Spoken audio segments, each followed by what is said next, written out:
Hello po. Peace video.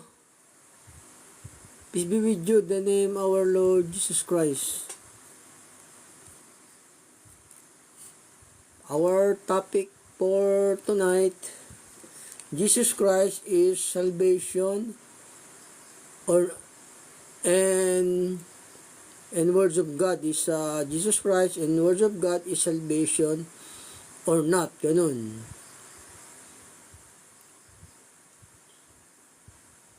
Salvation and not our Lord Jesus Christ, the words of God, salvation or not. Ayun po yung ating paksa, ating topic. Ang Panginoong Yesus po, siya po yung magliligtas sa atin, pati yung kanyang mga salita.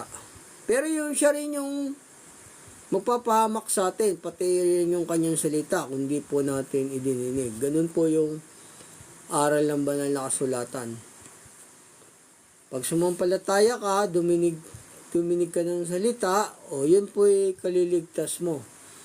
Kung di po sumampalataya, hindi dininig yung salita, o yun din yung ikapapahamak mo. Ganun po yung aral ng banal na kasulatan.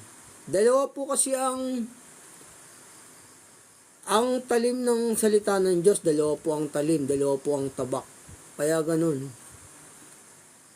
Ang salita ng Diyos at ang Panginoong Hesus, ikaliligtas at saka ikapapahamak. Ganun po. Hindi po porket nakikinig ka ng salita ng Diyos, sumasampalataya ka, tapos sidwa naman, o hindi ka rin maliligtas kung mali naman ang pananampalataya mo. Ganun po yun. Ganun po.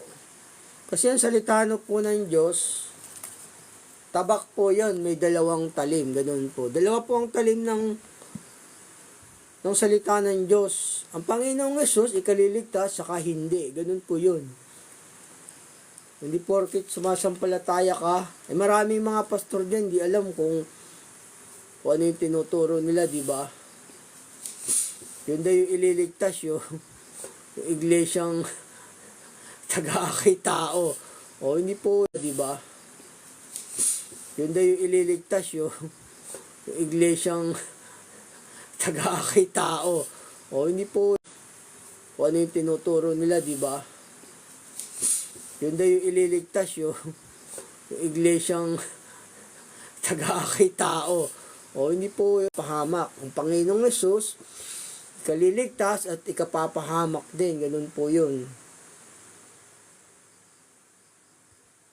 Ito po sabi ng banal na kasulatan sa Hebreo. Sa Hebreo 4:12. Sapagkat ang salita ng Diyos ay buhay at mabisa at matalas kaysa alinmang tabak na may dalawang talim at bumabaon hanggang sa paghiwalay ng kaluluwa at espiritu, ng mga kasukasuan at ng utak at madiling kumilala ng mga pag-iisip at mga haka ng puso. Ayun o. Ang salita ng Diyos, may dalawang talim po yan. Pag dininig mo, o ikaliligtas mo, pero pagka hindi mo dininig, yun din yung ikapapahamak mo. Ganun po yung salita ng Diyos. Kasi ang salita ng Diyos, may dalawang talim. Ang mahirap lang nito, no? Inaakay ka ng pastor mo, bulaan pala. Kala mo maliligtas ka. O ganun po yun, yung mahirap doon. Kala mo yun na yung kaligtasan, yung church na yun. Yung pala kapapahamak mo. Sila pala, kasi bulaan yung sinamahan mo. Na ang Isus mo, tao. Tapos ang uling sugo mo, yung leader mo. O yun, mga bulaan po yun. Kala mo maliligtas ka doon. Tapos hindi pala. Kung ano-ano pa dinagdag na aral at utos. O tagapagligtas mo tao, tapos ang huling sugo mo, yung leader mo, wala naman sa Biblia yun. Huling sugo mo, yung leader mo. Wala po sa Biblia yun. Mamaling aral po yun. Ganun po, yung salita ng Diyos, ikaliligtas, ang Panginoong Hesus, ikaliligtas. Kung tama ang pananampalataya, kung tama ang gawa. Kasi yung salita ng Diyos, Meron pong dalawang talim. O basahin ko sa inyong muli rito. Dito po sa Hebreo 4:12.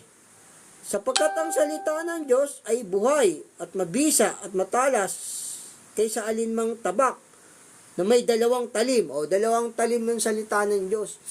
Kapapahamak o tsaka kaliligtas. Yun po, kala nyo porkit nandyan na kayo sa chart nyo, yung pala bulaan nyo, no? Mali ang mga ibang pananampalataya pala yung sinamahan nyo, hindi kayo maliligtas. Ganun po yun.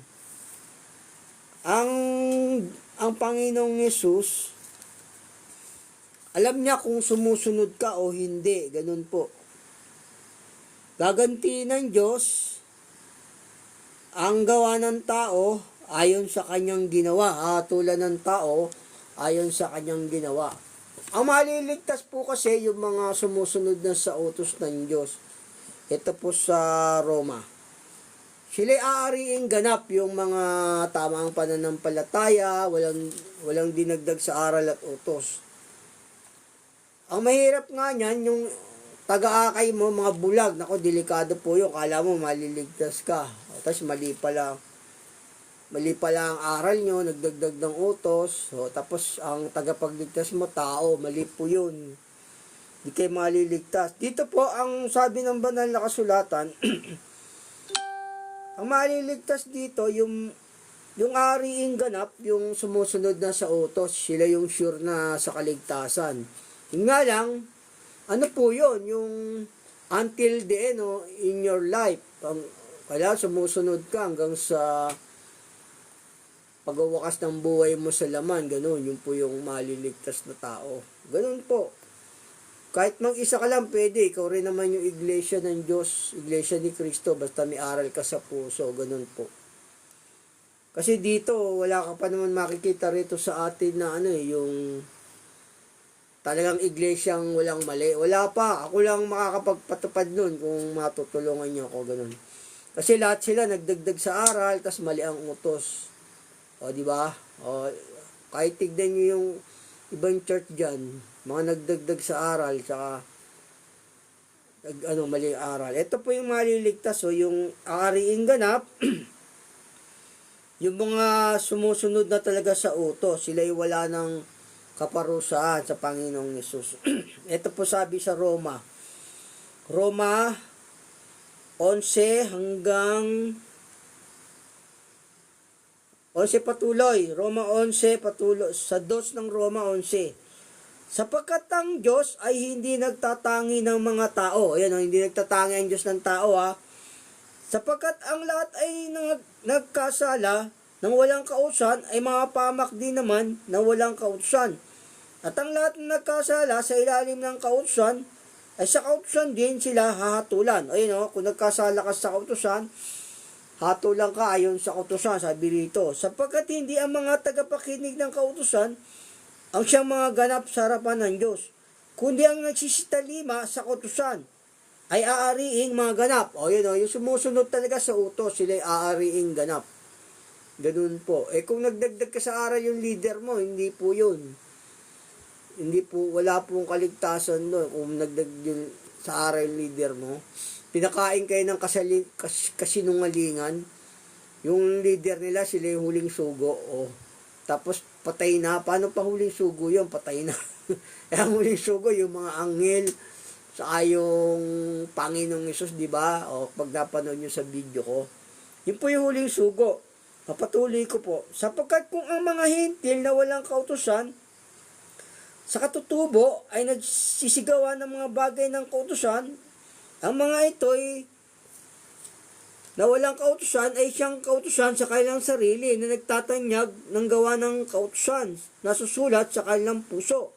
Napitutuhanan ito pati ng kanilang budi at ang kanilang mga pag-iisip ay nagsusumbungan o nagdadahilanan sa isa't isa. Sa araw na hatulan ng Diyos ang mga lihim ng mga tao ayon sa aking ebanghelyo sa pamamagitan ni Hesukristo. Alam ng Diyos kasi yun, yung kung sumusunod ka ba sa utos. Yun po yung wala ng hatol sa Panginoong Yesus, yung sumusunod na sa utos. Sila po yung aariing ganap. Ayun po.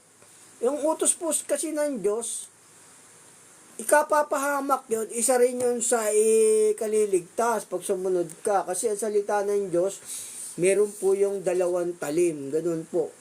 Kumakain ka ng hatol sa'yo pagka hindi mo sinusunod. Ito pong sabi ng banal na kasulatan, kasi yung Panginoong Yesus, ikaliligtas yan at saka ikapapahamak, sabi ng banal na kasulatan dito po sa ikapapahamak yan yung hindi sumusunod sa utos ng Diyos. Akala nyo siya yung ikaliligtas mo nga yan pag sumunod ka. Pagka hindi ka sumunod, ikapapahamak mo rin yung Panginoong Yesus. Ganun po. Ganun po yung aral ng banal na kasulatan. Dito po sa Lucas 2:25 hanggang 35. Narito, may isang lalaki sa Jerusalem na nangalang Simeon. At ang lalaking ito ay matuwid at masipag sa kabanalan na nagaantay ng kaaliwan sa Israel at umaasa sa kanya ang Espiritu Santo. At sumasa kanya ang Espiritu Santo. At ipinahayag sa kanya ng Espiritu Santo na di niya makikita ang kamatayan hanggang sa makita muna na niya ang Kristo, ang Panginoon. Ayan, sabi rito, ang Kristo, ang Panginoon. Ibig sabihin po kasi ng Kristo, Panginoon po yun. Kasi mali po yung haka ng iba na ang Kristo raw pinahirang isa. Mali po yun. Ang ibig sabihin po ng Kristo, Panginoon po yun. Ayon po sa banal na kasulatan. Ito, basahin ko yun sa inyo rito sa sa Lucas 2:11. Sapagkat ipinanganak sa atin ngayon, sa bayan ni David, ang isang tagapagligtas, na siya ang Kristo, ang Panginoon. Ibig sabihin po ng Kristo, Panginoon po yun. Hindi po pinahirang langis, hindi po pinahirang isa. Mali po yung haka na pinahirang isa, mali po yun. Kasi sa banal na kasulatan, marami pong pinahiran. Sabihin, tinuruan sa aral. Ibig sabihin po ng Kristo, Panginoon po. Ito, sabi ng banal na kasulatan. O, basahin ko sa inyo muli rito sa sa may Lucas 2:26. At ipinahayag sa kanya ng Espiritu Santo na di niya makikita ang kamatayan hanggang sa makita muna niya ang Kristo, ang Panginoon. Ayun, Panginoon, ibig sabihin po ng Kristo, Panginoon po yun. At siya na po sa templo, sa Espiritu, nang ipasok sa templo ang sanggol na si Jesus ng kanyang mga magulang upang sa kanya'y magawa nila ang nangukol sa alinsunod sa kaugalian ng kautusan. Ay tinanggap nga niya siya sa kanyang mga bisig at pinuri ang Diyos at nagsasabi, ngayon, panawin mo, Panginoon, ang iyong alipin. Ayon sa iyong salita sa kapayapaan, sapagkat nakita ng aking mga mata ang iyong pagliligtas na iyong inihanda sa unahan ng muka ng lahat ng mga tao. Isang ilaw upang ipahayag sa mga hintil at ang kalwalhatian ng iyong bayang Israel. At ang kanyang ama at ang kanyang ina ay nagsisipanggilala sa mga bagay na sinasabi tungkol sa kanya. At siya'y pinagpala ni Simeon at sinabi sa kanyang ina, si Maria, narito, ito ang itinilaga sa ikararapa at sa ikatitindig ng marami sa Israel. At pinakatandaan tudla ng pagsalangsang. Ayun ang Panginoong Yesus, sabi rito, ikararapa at saka ikatitindig. Yun po, siya po yung ikararapa, ikatitindig. Sabihin, siya rin yung ikaliligtas sa Panginoon, siya rin yung ikapapahamak mo pagka hindi mo sinunod yung aral niya. Yun po yung ibig sabihin ng banal na kasulatan, yun po yung ating topic. Ito, basahin ko sa inyong muli. Dito po sa sa may Lucas 2:34. At sila'y pinagpala ni Simeon at sinabi sa kanyang inang si Maria, narito, ito ang itinilaga sa ikararapa at sa kaititindig ng marami sa Israel. Ayun Ang Panginoong Yesus, siya yung ikaliligtas, yung ikatitindig, ikararapa. Ibig sabihin nun, siya rin yung ikaliligtas, siya rin yung ikapapahamak, yung Panginoong Yesus. Ganin din yung kanyang salita. Yung salita niya, ikaliligtas mo yan pag sinunod mo. Pag di mo sinunod, ano yun din ang ikapapahamak mo, yung aral ng Diyos. Dahil ang aral ng Diyos, may dalawang talim po yun. Yun po. Kumakain ka ng kasiraan, sabi ng banal na kasulatan, pagka yung hindi mo dinirinig yung kanyang salita. Ito po ang sabi ng banal na kasulatan sa ano. Kasi ang daan po ng Diyos matuwid. Pagka yung sumalangsang ka, yan din yung ikapapahamak mo. Ganun po. Ganun po yung aral ng banal na kasulatan. Ito pong sabi rin ng banal na kasulatan, dito po sa Roman 9:33. Siya yung ikaliligtas, siya rin yung ikapapahamak mo. Dito po sa 9:33.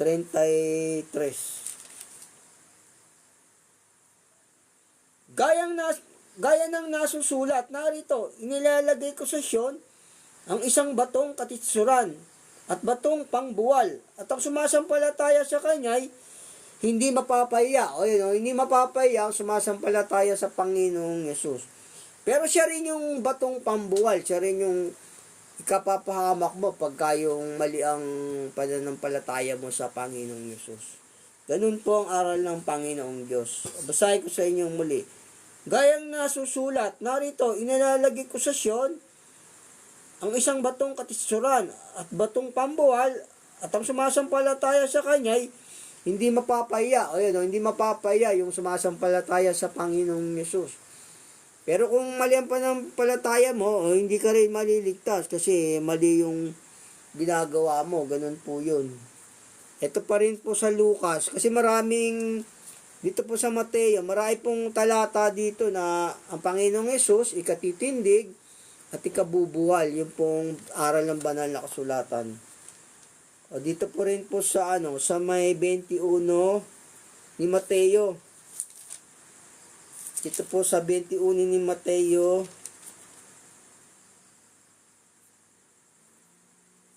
42, 44. Dito po sa Mateo 21, 42 hanggang 44.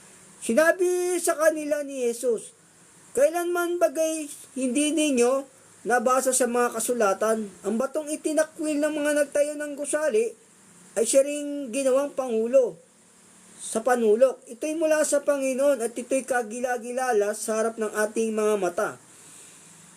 Kaya sinasabi ko sa inyo, aalisin sa inyo ang kaharian ng Diyos at ibibigay sa isang bansang nagkakabunga. At ang mahulog sa ibabaw ng batong ito ay madudurog. Datapat ang sino mang kanyang malagpakan, pangangalating gaya ng alabok. Gagaya. Siya rin yung pambuwal siya rin yung pangangalating kang gaya ng alabok pagka mali ang pananampalataya mo sa Panginoong Yesus.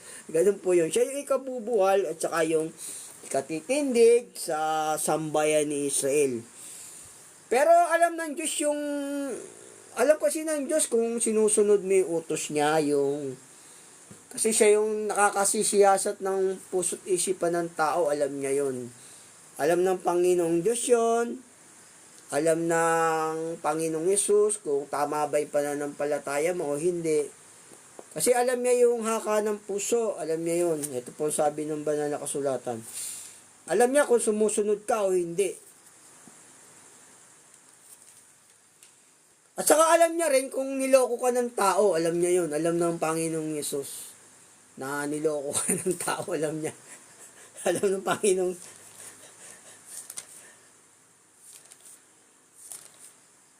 Alam din ng Panginoong Yesus na niloloko kayo ng bulang propeta. Kasi siya tao, di ba sabi? Tao yan. Bulang propeta po yun. Alam ng Panginoong Yesus, niloloko kayo ng mga bulang mga karalayan. Tagapagligtas ba? Tao. Tapos suling sugo, yung leader nila patay na. Mali. Wala yung alam ng Panginoong Yesus kung niloloko ka niyan. Yung mga yan. Kaya nga sabi nga ng Panginoong Yesus di ba? Kapag bulag, ang umakay sa bulag, kapwa sila mahulog sa ukay. Kasi, para hindi kasi bulag ang kanya, ang ibig sabihin po ng Panginoong Yesus doon, no? Yung kapag bulag, ang umakay sa bulag, kapwa sila mahulog sa ukay. Pero hindi po yung bulag na bulag yung matang pisikal, hindi po. Bulag yung mata ng espiritu niya. Ibig sabihin, bulag yung pagkataong loob niya ng espiritu. Yun po ibig sabihin nun. Mga bulag po yun. Itong Panginoong Yesus, alam niya yung sinusunod mo yung utos o hindi. Kasi siya nakakaalam ng puso ng tao Dito po sa sa Jeremias 17:9. Ang puso ay magdaraya ng higit kaysa lahat na bagay. At totoong masama, sinong makakaalam? Ako ang Panginoon, ang sumisiyasat ng pag-isip, aking tinatarok ang mga puso upang magbigay sa bawat tao ayon sa kanyang lakad, ayon sa bunga ng kanyang mga gawain. Gagayantiin ng Diyos kung ang ating gawa, kung sinunod ba natin, kung ano ba ang alam natin sa utos, ganun. Kasi sa paghukom, tatanungin ka ng Diyos yun. Pag wala kang maisagot, tatapon ka sa impyerno. O nag-aral ka ba sa aking mga utos, sa aking salita? O, tapos tatanungin ka, kung wala kang maisagot, tatapon ka ron sa kadiliman sa impyerno. Ganun po, pagka kailangan yung bang kailangan susundin natin yung tamang aral, yung tamang utos ng Panginoong Diyos. Kasi siya yung nakakaalam ng haka ng puso.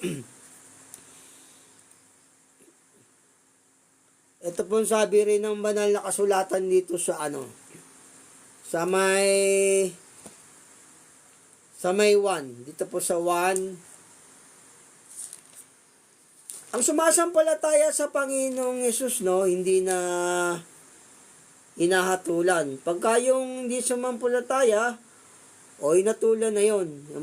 Ang inatulan na siya ng Diyos. Kung mali yung kanyang pananampalataya.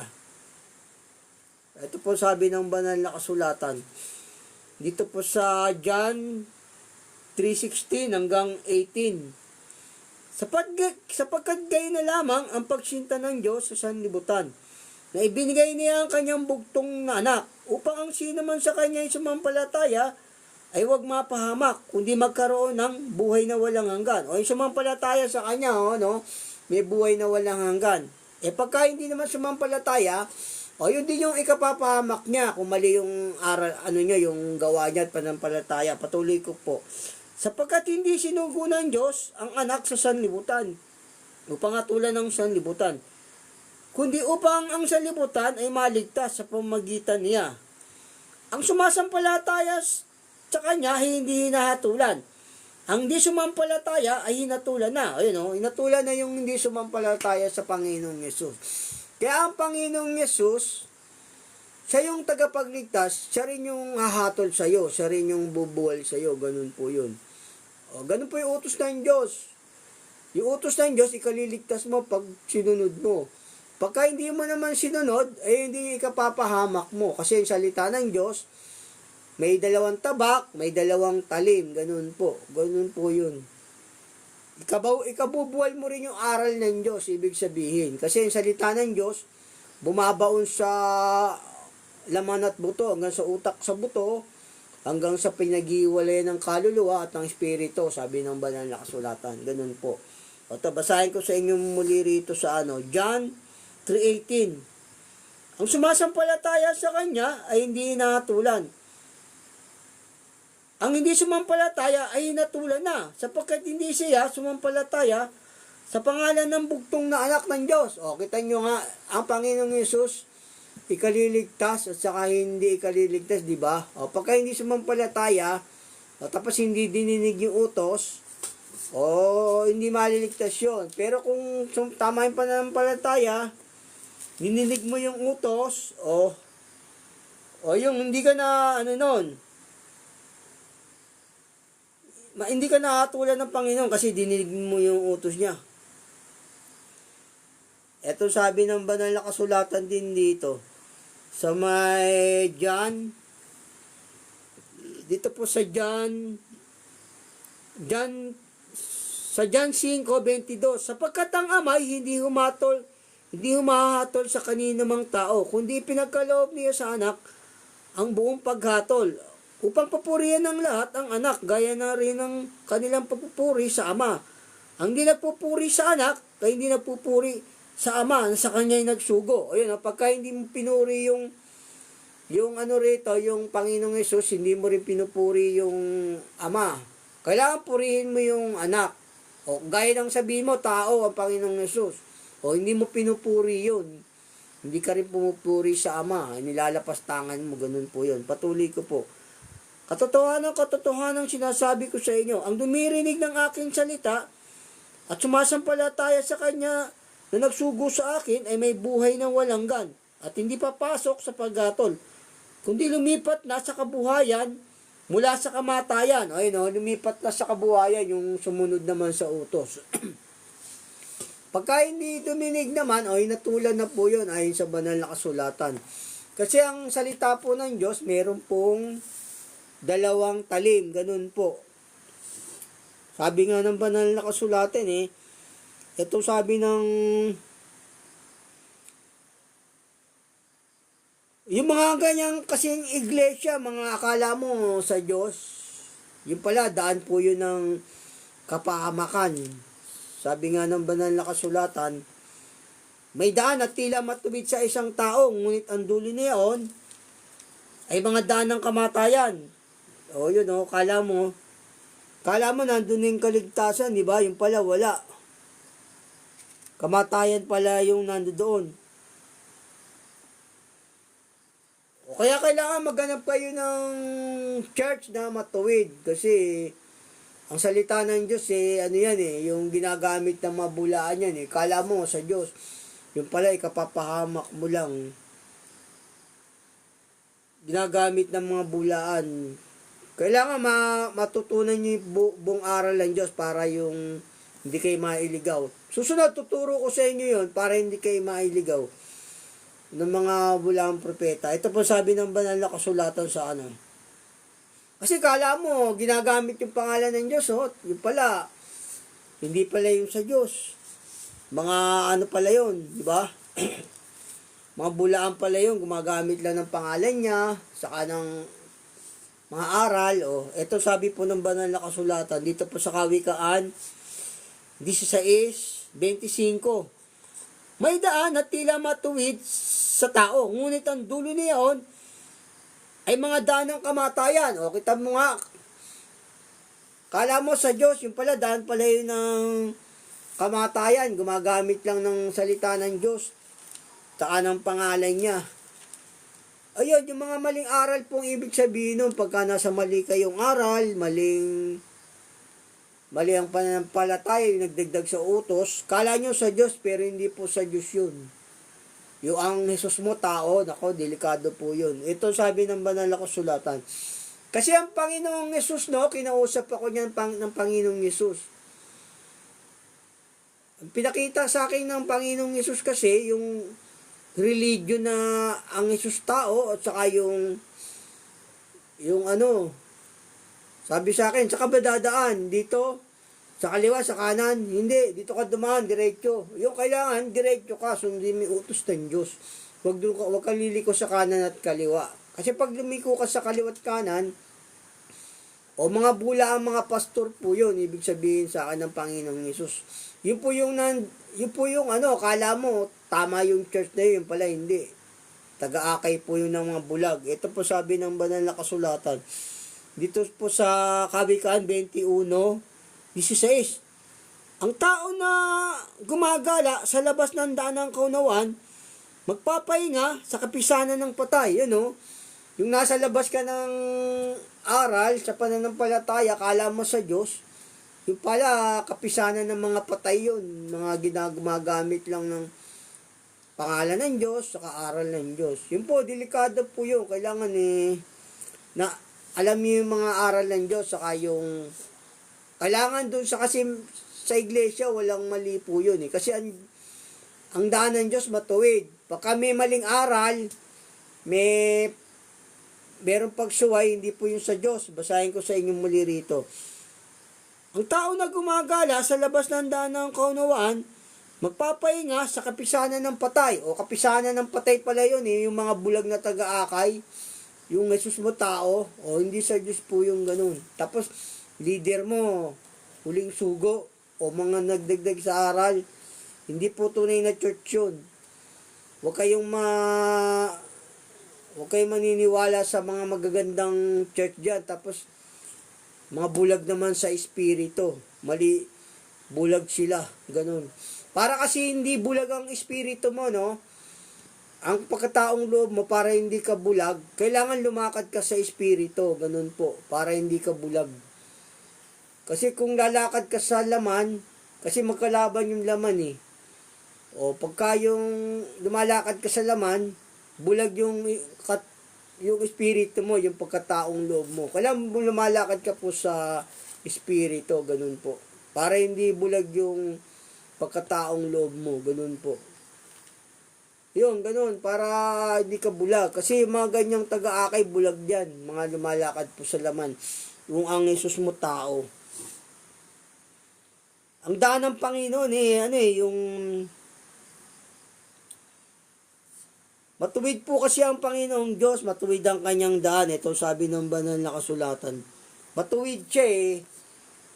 Matuwid yung kanyang daan. Kaya pagka may mali, layasan niya po yun.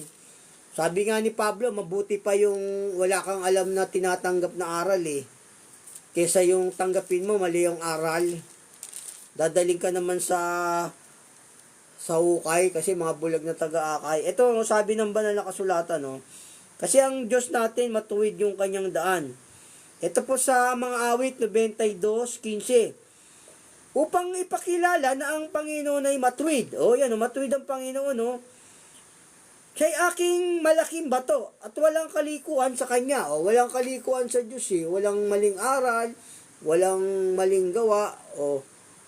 Kaya pag kami maling aral na church, tapos mga hindi po sa Diyos yun. Mga daan po yun na tila matuwid. Ngunit ang dulo niyon ay mga daan ng kamatayan. Kala nyo sa Diyos. Kasi ang Diyos natin, matuwid po yung kanyang daan. Wala pong kalikuan sa aral, wala pong mali. Ganun po. Sabi nga, ang daan ng Panginoon ay katibayan sa matuwid.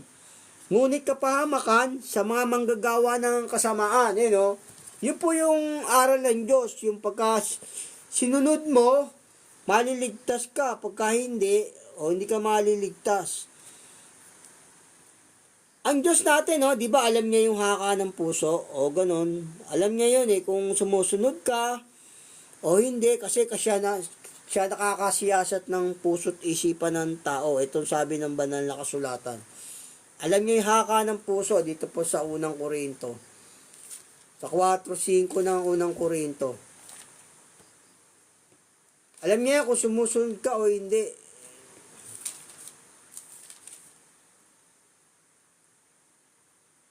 Dito po sa unang Korinto 4:5. Kaya nga, wag muna kayong magsihatol ng anuman hanggang sa dumating ang Panginoon, na siya ang maghahayag ng mga bagay na nalilihim sa kadiliman at ipahayag naman ang mga haka ng mga puso. At kung magkagayon, ang bawat isa ay magkakaroon ng kapurihan sa Diyos. Alam niyo yung ng Diyos yung haka ng puso. Alam niya kung sumusunod ka o nadaya ka lang, gano'n. Alam ng Diyos po yun. Alam niya lahat po. Alam ng Diyos po yun.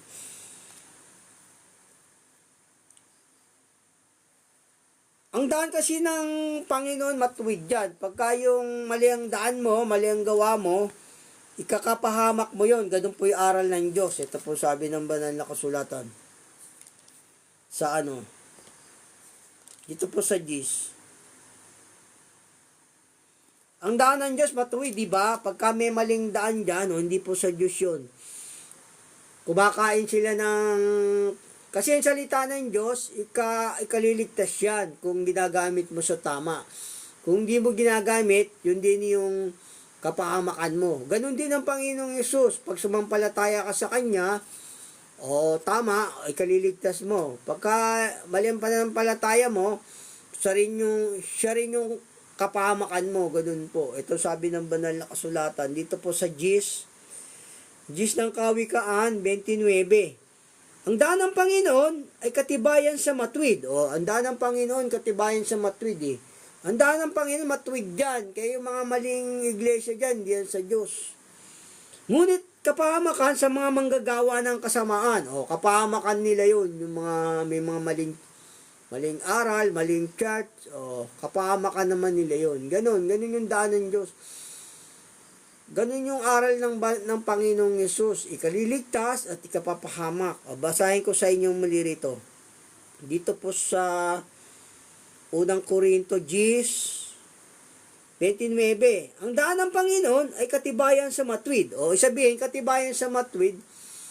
Talaga yung daan ng Panginoong Yesus, matuwid talaga, di ba? Ngunit kapahamakan sa mga manggagawa ng kasamaan. Kapahamakan sa manggagawa ng kasamaan. Kasi ang Diyos natin, matuwid yan.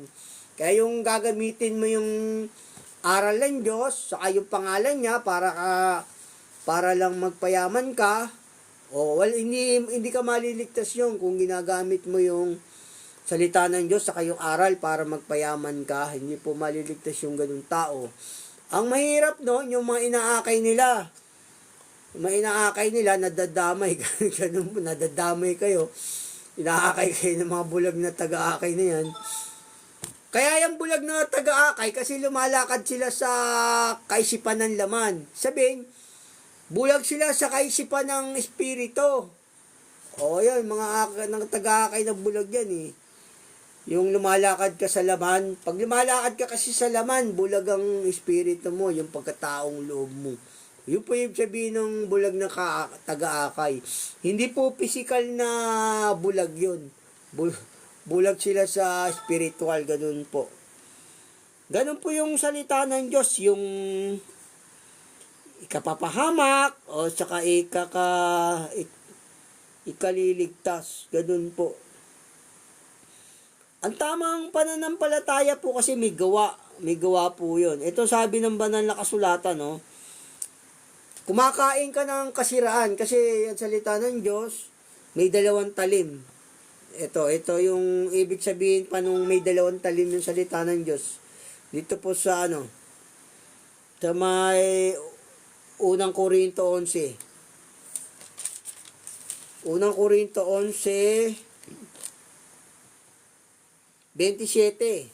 Ito sa unang Korinto 11:27.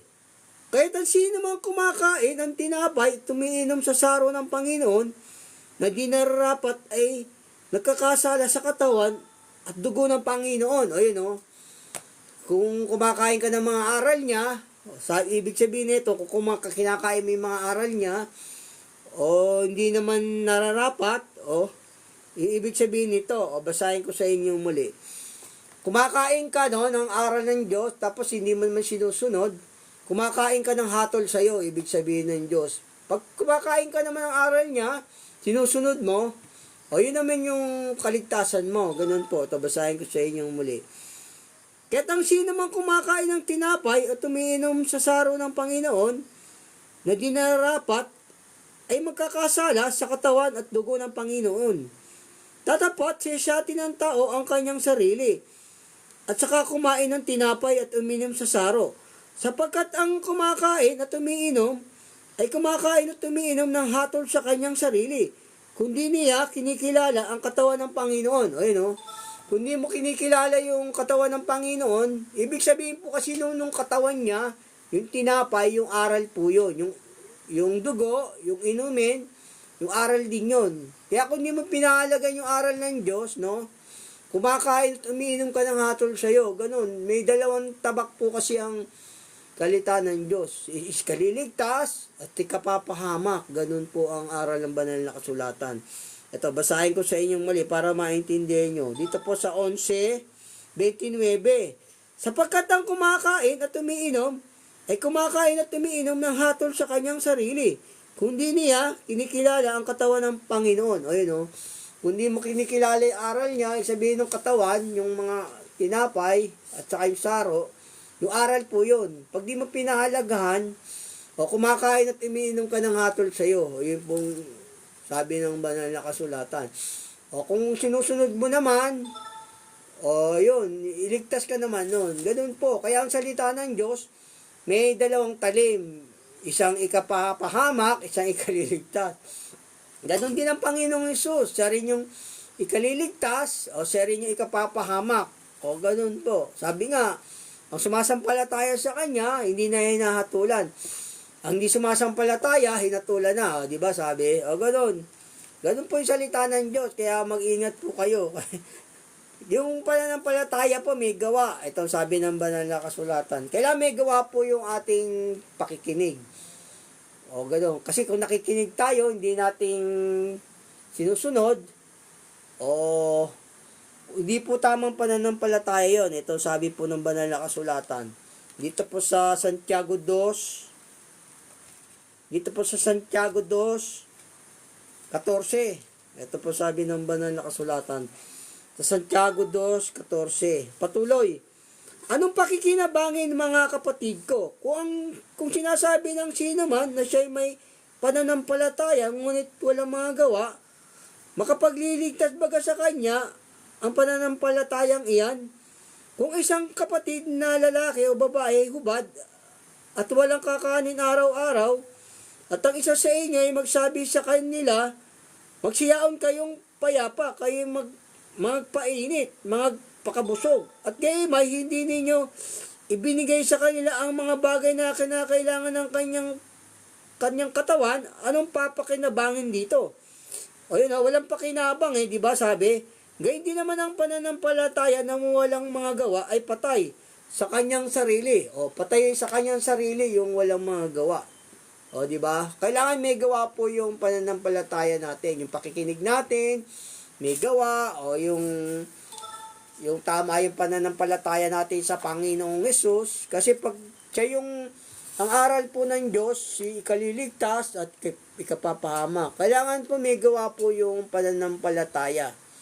Hindi po tayo gagawa ng mga masama. God bless po. Yun po yung ating paksa topic pong natapos. Our Lord Jesus Christ is salvation to faith you, but you not to faith, or you are destroyed to our Lord Jesus. The words of God is salvation din, or not.